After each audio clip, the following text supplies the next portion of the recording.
APUS. American Public University System is proud to present the following podcast.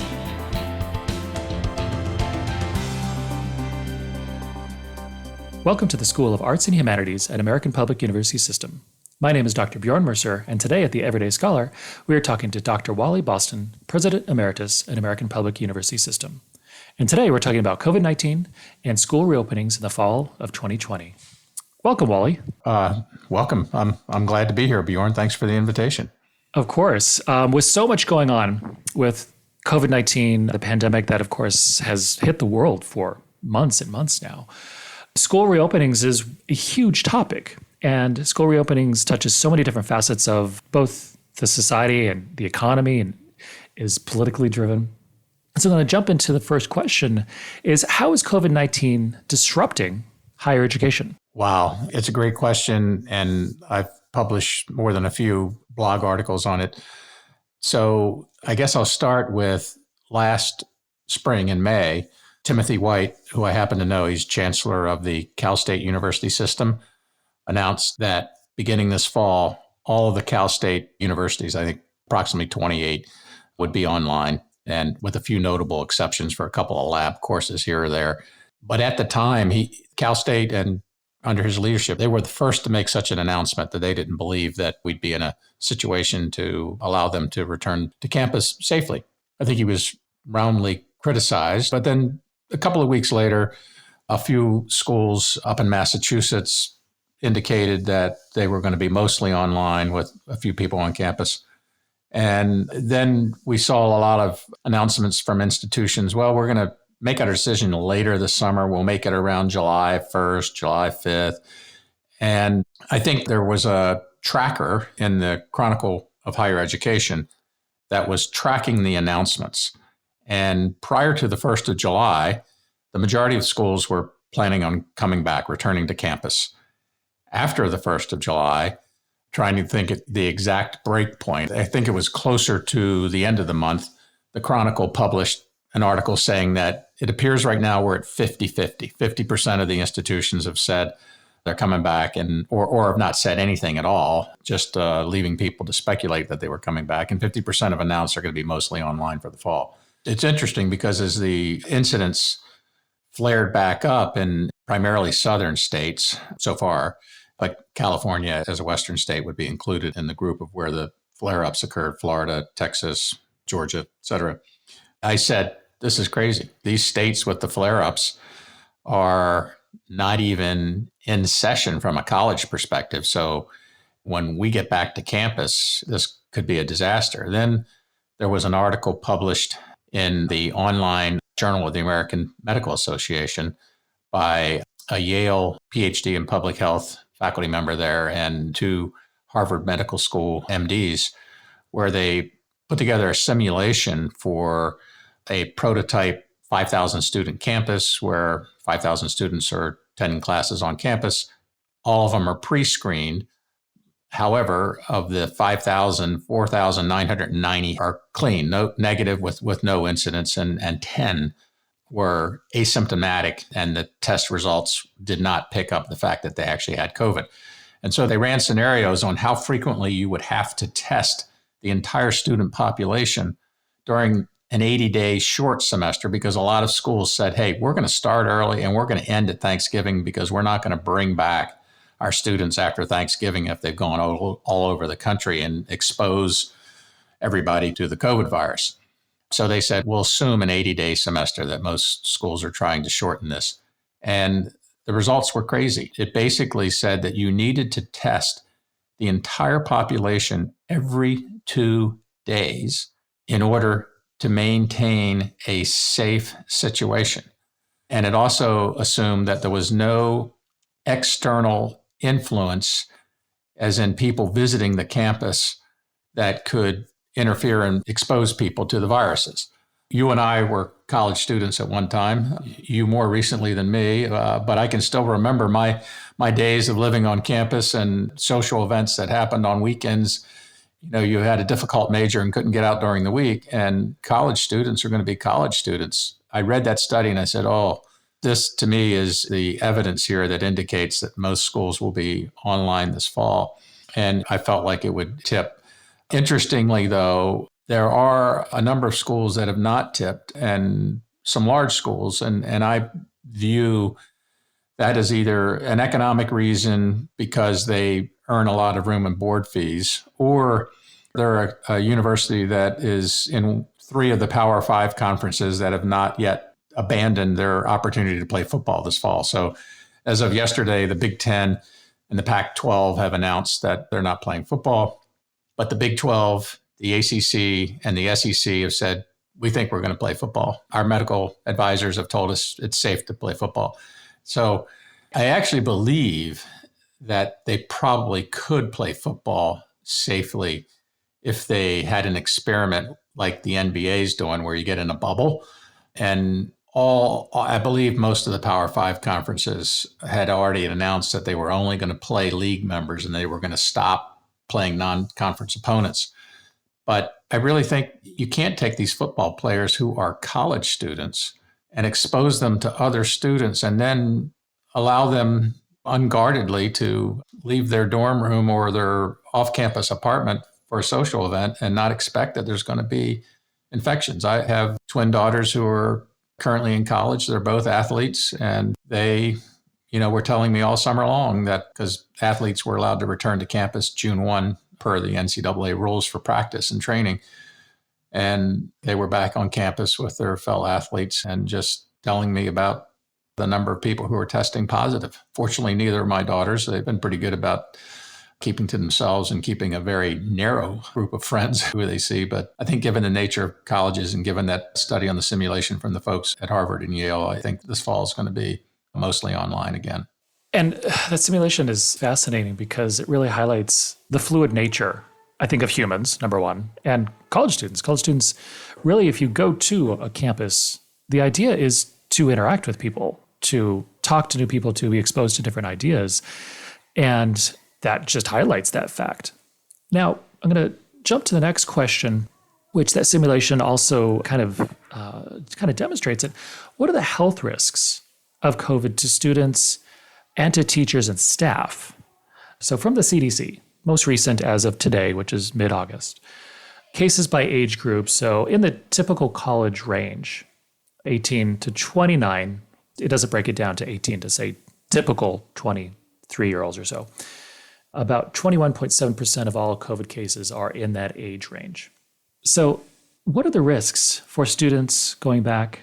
But more importantly, what are the risks for the teachers and staff whom, for the ages of 50 to 64, again, that's the second riskiest category of getting COVID. And then if you jump up to the death rate by age group, the 18 to 29-year-old is 0.5%. So very negligible. But then for the 50 to 64-year-olds are 15.6%, which is exponentially more than the students. And so you're significantly putting your teachers, your staff, your administrators at risk. If, say, the average age of the college teacher and college staff member is around 49, that's almost at that age group that is at risk. And then if you jump up to the older, say, professors who are 65 to 74, the death rates for that age group jump up to 21%. And to me, those are, of course, frightful stats because, again, for younger people, the stats are very small, but they just get so high as you get older. I admire the colleges and universities that stated early on that if a faculty member or instructor had any concerns about teaching in person, that they would not have to. And that was pretty noble of those institutions. And I can tell you that both of my daughters have substantially all of their classes will be online this fall because of their institutions allowing faculty members to do that, even though they're on campus, I think starting this week for both of them officially because they happen to attend big-time football schools. But they're going to be online because of either selecting a couple of online classes previously because they're athletes and that accommodates their travel schedule, and the fact that they're face-to-face classes, which they enjoy, the instructors opted to say, you know what, I'm teaching online this fall. So one daughter, all of her classes are online. The other daughter has online for half of her classes, and then the other ones are where they cut the class size and half the class goes one day of the week and the rest of the class is online, and the other half goes another day of the week and the rest of the class is online. But this is a situation at two schools that say we're back in business and we're playing football. I think that when you really look at older faculty and staff members, it's a huge concern. I know that where I spend my time, I split my time between Maryland and Texas. I don't wantonly go out without a mask in either location. If I go to a restaurant, I try to sit outside so I don't have to deal with the HVAC. I follow the rules and wear my mask until the moment that I'm seated. And in some cases, while I'm waiting, I keep my mask on. I wait until I get my food and drink before I take the mask off, because I'm looking around and maybe it doesn't quite look like it's 6 feet for the, one table to the other table. I just can't imagine being in a situation where you're forced to teach a face-to-face class and you have a lot of young people and you hear stories about, this fraternity had a party that, this thing happened, and you don't know of anybody in that group that may have attended that event over the weekend. And you also don't know, in fact, I would say it's probably pretty safe to think that many of the colleges that are announcing returning to an in-person class this fall have done anything with the HVAC. For the most part, campuses have old buildings, which means they have old HVAC.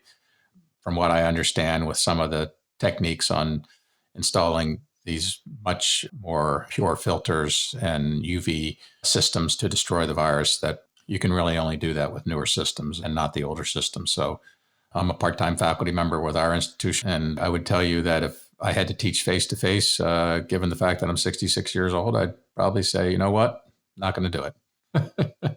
I'll take the online option this fall, which the good news is we've been doing online for 25 years now, so that's okay. Yeah, and I get it. Even if I was, and I haven't taught in person in a while at, say, the local colleges I'm in Arizona, I would hesitate to go and teach a course and just say, I'll just do online and, sit it out. And even, the local community colleges here in Arizona have opted for all online for the fall. But ASU, Arizona State University, is still, bringing some people back. And so that transitions to the next question is, what are some additional ethical issues associated with higher education and COVID? There's obviously the health issues, but how about the almost laser-focused idea of we need football? I had a whole series of articles years ago where I completely wrote against having semi-pro football in college. Most colleges should take the University of Chicago model, have a D3 football team. The focus is education. You don't need big-time football at my alma mater, University of Arizona, which is one of the more, how do I say this, least successful Pac-12 teams out there. Yet they still spend millions of dollars on football. And there's ways you could split off the teams. You could have it actually semi-pro versus it actually being education. But when there's such a focus on what I would say external educational activities, how ethical is it to really focus and push for that? Great question. And I think it crosses the line between what do you consider an ethical violation when the truth is quite evident. All you have to do is Google football revenues for Power 5 conference universities, and you can find, an article that was written about a year ago, maybe not quite a year ago, but an article that was written when someone was contemplating the financial impact. And there's about $4.1 billion in revenues between TV and attendance at the stadium and all of the food and beverage and T-shirts and stuff like that. And they said if you were canceled for some reason, that you could probably cancel about out of the 4.1 billion revenue impact, you could probably recover about 735 million in expenses. But that the bottom line impact to 60 or so colleges that form the Power 5 would be about 3.4 billion. That's a lot of money. But I guess where I'm going is the data is out there for every school. There's a list. I could be wrong on this, but I believe Texas A&M had the highest revenue for sports. And you might imagine other schools that are out there like Alabama and Clemson and Michigan and Ohio State. And, they're probably all up in the top 10 because of their football prowess. So all anyone has to do is to understand what the impact is of canceling the football season is just do that Google and you'll get that information, even if you have to search around for it for your individual school. So the fact that so many of these schools with the big time football programs are saying we're waiting and they don't mention it, is that an ethical lapse? Well, I'm guessing that their president says everybody knows what impact this would be. My feeling about ethics, which I think, the important thing is to communicate. That's actually your area of expertise, communication. In this particular situation, I think it would have been best for college presidents from these schools just to be totally honest and say, look, the conference, generally, by the way, most of the voting members of the conferences are the presidents. So when the Big Ten decided to pull out, it was because of a vote of the Big Ten presidents saying, we're shutting down for the season. So the presidents are very aware of the revenue impact. To me, a president who happens to be a voting member says, look, I've talked to the other presidents because we're all board members I'll use the ACC as an example. We're all board members and we're going to make this decision. And, we're getting advice from our medical advisors that indicate that our football teams can play and not suffer any crazy coronavirus impact. And to some extent, I think that part is all true.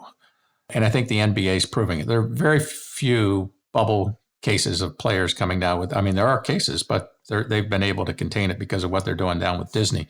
But given the nature of college campuses, I think Tim White at Cal State, when he canceled, all the Cal State schools basically weren't playing in their league. Now, most of them are not big time athletic powerhouses, but I think there are a couple of members, Cal States, that participate in some of the bigger conferences. So he made a decision that impacted revenues. And although some people say it wasn't that big of an impact, so he was able to make it. But nonetheless, he certainly was more than transparent. And I think transparency from an ethical perspective, if you're transparent, I'll use my undergrad alma mater, I was Duke's president, I'd say, look, we're not known for football as much as we're known for basketball, but we're an ACC school. So we have football revenues that come in here. And so we're going to be a good member of the ACC and vote to do what's best for the ACC as long as our advisors tell us it's safe. But it'll be interesting. I think the three big conferences who still say they're going to play football, if they don't find a way to isolate their players socially, I give it 4 weeks, max.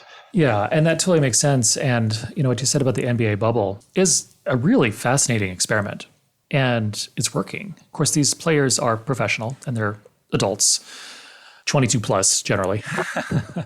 And it's hard to see how that would work for college football because these are student athletes where their number one obligation should be to their studies, unless you go to a football school in which they're really there to do football, get a little education, and then try to make it to the NFL.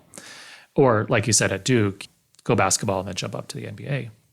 And so it's really hard to imagine the sheer cost on institutions would be too much to create a football bubble for college, it seems. And what you said about communication is absolutely perfect. The number one thing whenever there is something going on, and which I think has been very difficult in contemporary U.S. political environment, is good communication. I'll say good communication is one of the hardest things humans do. So no matter what, it's extremely difficult. And then you get a somewhat fractured political environment, and it's that much harder. No, excellent comments. I do have one thing that I'd like to add. So there's another little ethical dilemma. I think get into ethics from a learning perspective and maybe even a research perspective. There's these conundrums that you have and you go, well, is this legit or not legit? So in fairness to the athletic conferences, the Power Five, all of them announced pretty early on that if an athlete felt unsafe because of COVID, that they could announce that, not play, the school would not take away that scholarship. So I applaud them for that. At the same time, having daughters who are athletes, they made the remark that, their friends who are football players, no one wanted to be the first one to make that decision. You didn't want to be criticized in practice after you made that decision. You weren't going to do it. Oh, look at so-and-so, what a sissy, or that's a word from my generation. I don't know what they use today's generation for these words, but those football athletes aren't electing, with a few exceptions, to make that decision. I guess it's a conundrum. So yes, the league offered a great opportunity. If you don't want to play, you don't feel safe, you don't have to, and you keep your scholarship. And at the same time, call it peer pressure, call it whatever, they're not electing to do that. And that totally makes sense, especially at a younger age, say 18 to 20 something. There'd be a lot of social pressure, especially for males. Whatever social construct you want to put on for gender, there is a lot of pressure for males to actively demonstrate their masculinity, or however you might want to describe it, especially in the most masculine, putting that in quotes, of sports, football. Right. The interesting part, though, is when you look at the $4.1 billion in revenues that relates to big-time football, and the fact that there's only roughly $750 million of cost, that excess covers almost all the other sports, except basketball. Although it covers basketball in a lot of schools, there's the way the basketball contract works. It's not, the NCAA controls that versus the Power Five, which control football. So, which is why the NCAA canceled their championships for Division II and Division III and said, we're just going to leave Division I up to the Power Five.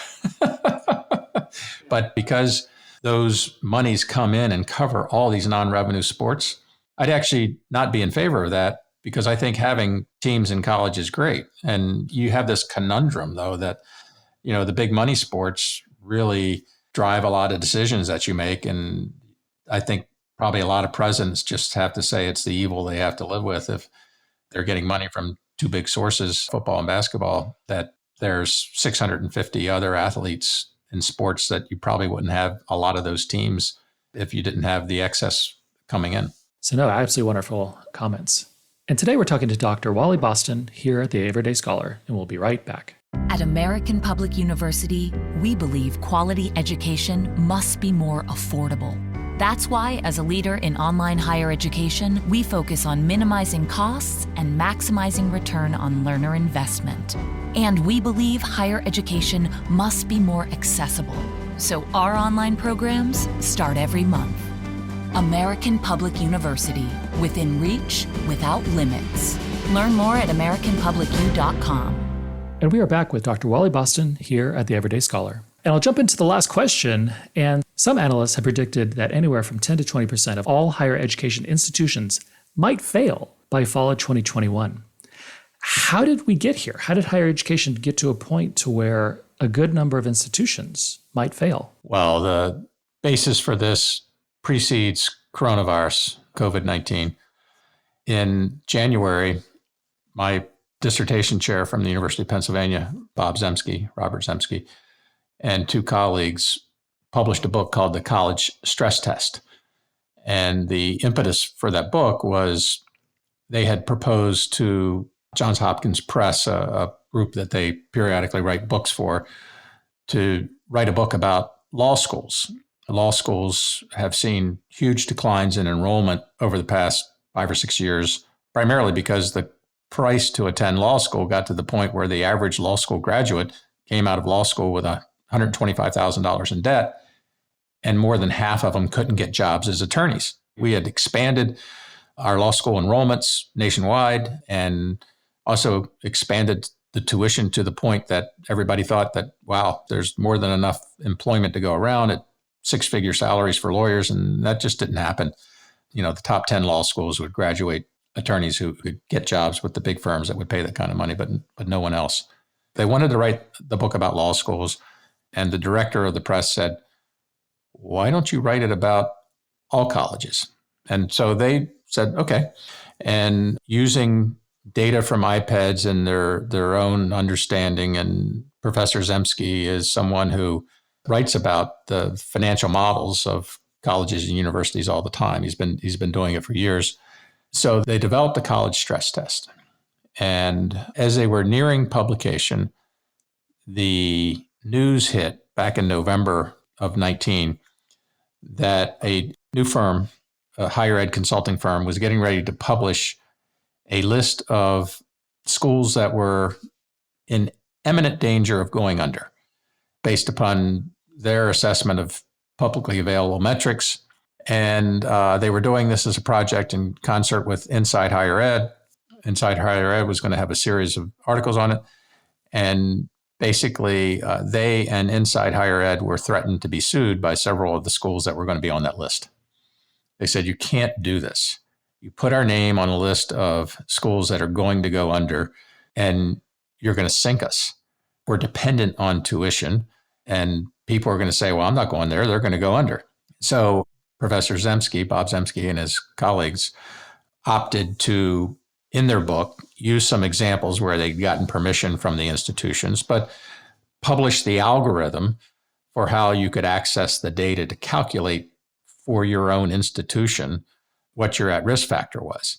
Now, interestingly enough, post-COVID, and just 2 or 3 weeks ago, maybe not even 3, maybe just in the last 2 weeks, the Hechinger report took the time to utilize the Zemsky algorithm that they published in the college stress test and now have a data set for 2,600 public and private nonprofit institutions that you can look up. You can go to that data set and actually type in any name, and you can see what the risk factors are. Are they at risk for any of the 4 major factors that Zemsky looks at? But essentially, why we are here precedes COVID. And why we were here is because for the last 30 years, colleges just kept increasing tuition at a rate that was higher than the increase in the CPI. My senior year at Duke, I was room, board, tuition, everything, and it was under $4,000 for that year.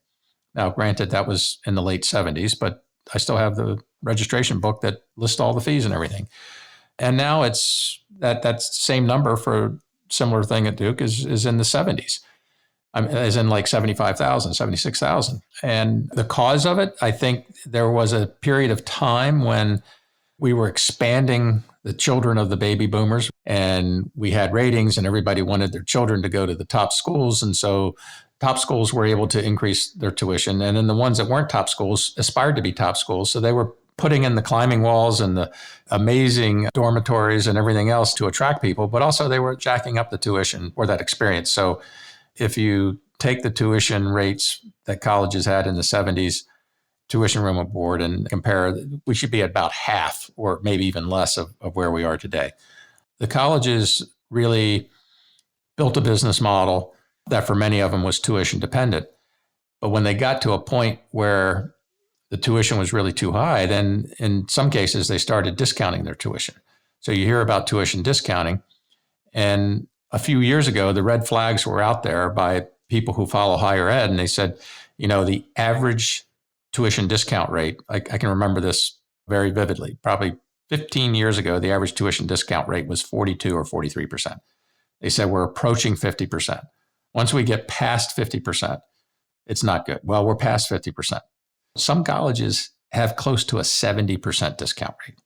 That means you are so sensitive to enrollment fluctuations that if you don't hit your enrollment target and you have a fixed price model, which traditional colleges do, they're operating at campus, they've got faculty members on salary, they're very different than from a financial model than a totally online university like APUS is.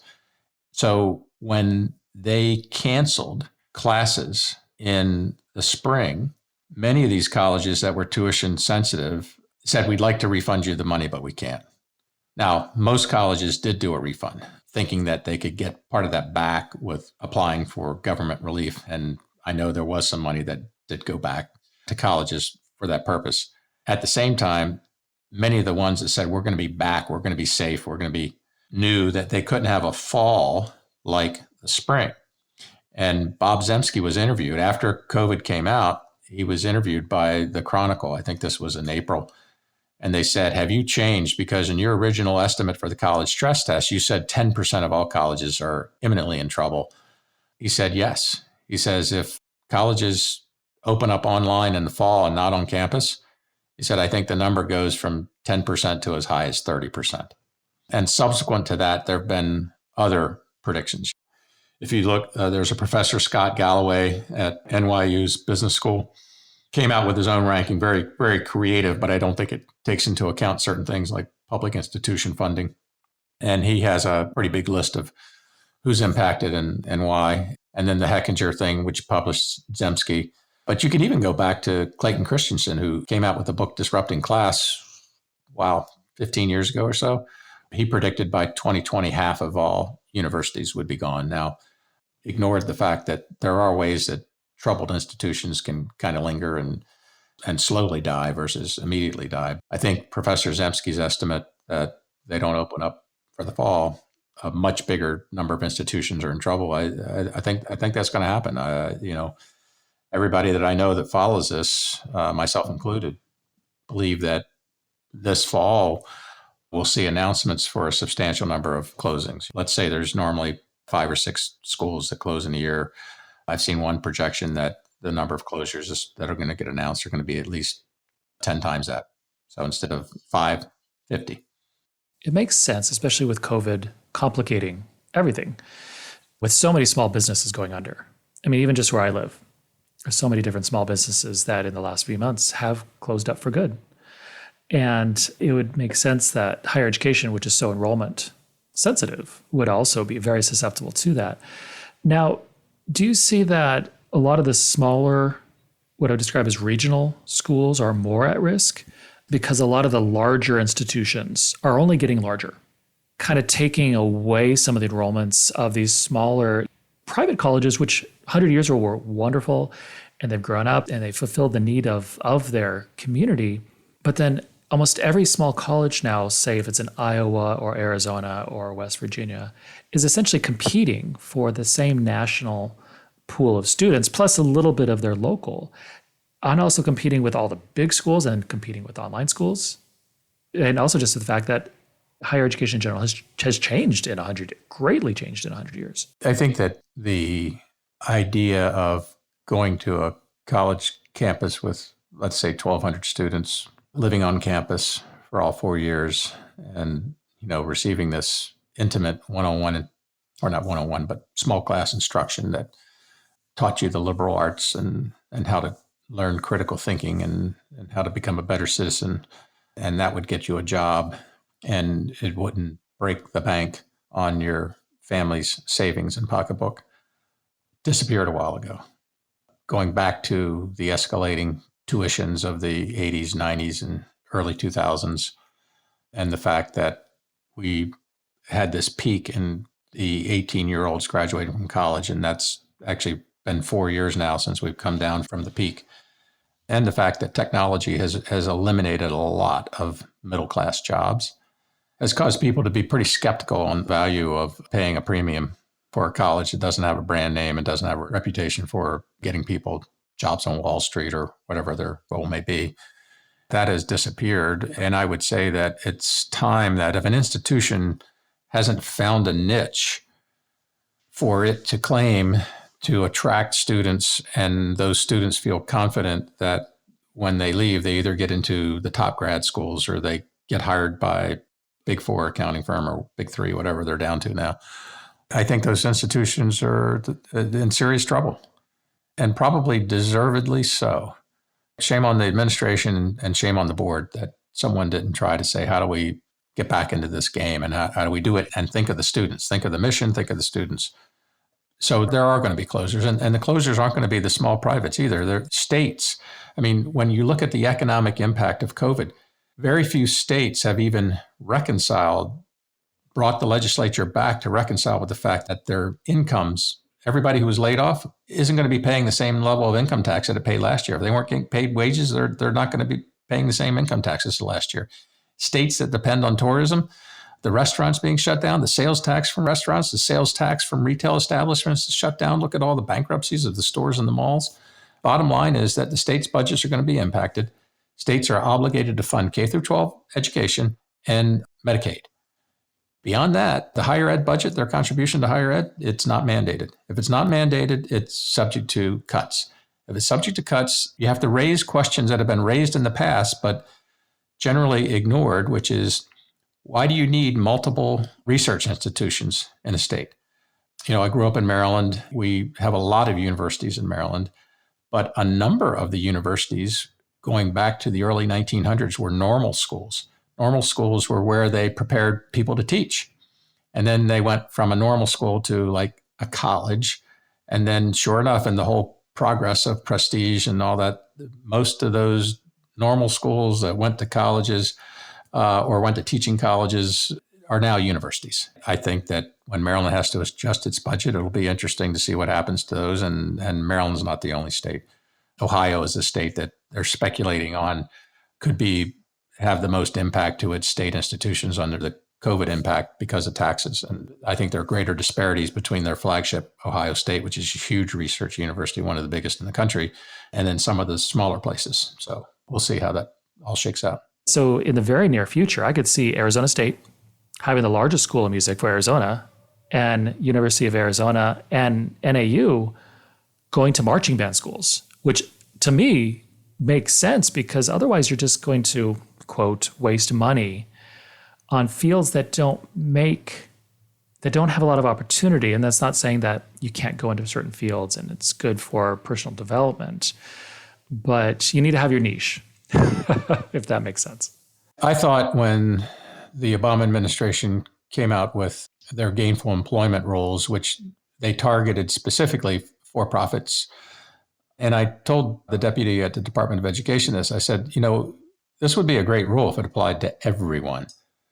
And a couple of examples that I used were students who go to four-year institutions incur $50,000, $75,000 in debt, and they decided they want to be an art major. Well, they made that decision, and they know that life as a struggling artist is a struggle, and you may have to do other jobs to pay the way, particularly because you may never hit it big as an artist, but it's a passion. And same applies to music. Same applies for culinary degrees. My gosh, you could teach yourself to cook. And many people do teach themselves to cook and never go to school. And perhaps through the school of hard knocks, get jobs working in the back of restaurants and eventually work your way up. Or you can go to a culinary school and incur $75,000 in debt and maybe never get paid more than $20,000 a year. And so I said, the premise of this is fine, but it should apply to all colleges. Well, we can't do that with all colleges politically. And I just said, well, that's a shame. Because I agree with you that it could be in a few years, or as you look at these budgets, one institution ends up with music and the other ones do band or whatever. And that's what they're limited to. And I think there are more examples than just music. There really are. Dr. Wally Boston, thank you for being here at the Everyday Scholar. Any final thoughts about COVID and school reopenings in fall of 2020? My prediction is that most people are going to be online. The campus experiment's going to fail in most places. And I completely agree. And so today we are talking to Dr. Wally Boston, President Emeritus at American Public University System, here at the Everyday Scholar. For more information about our university, visit us at apus.edu.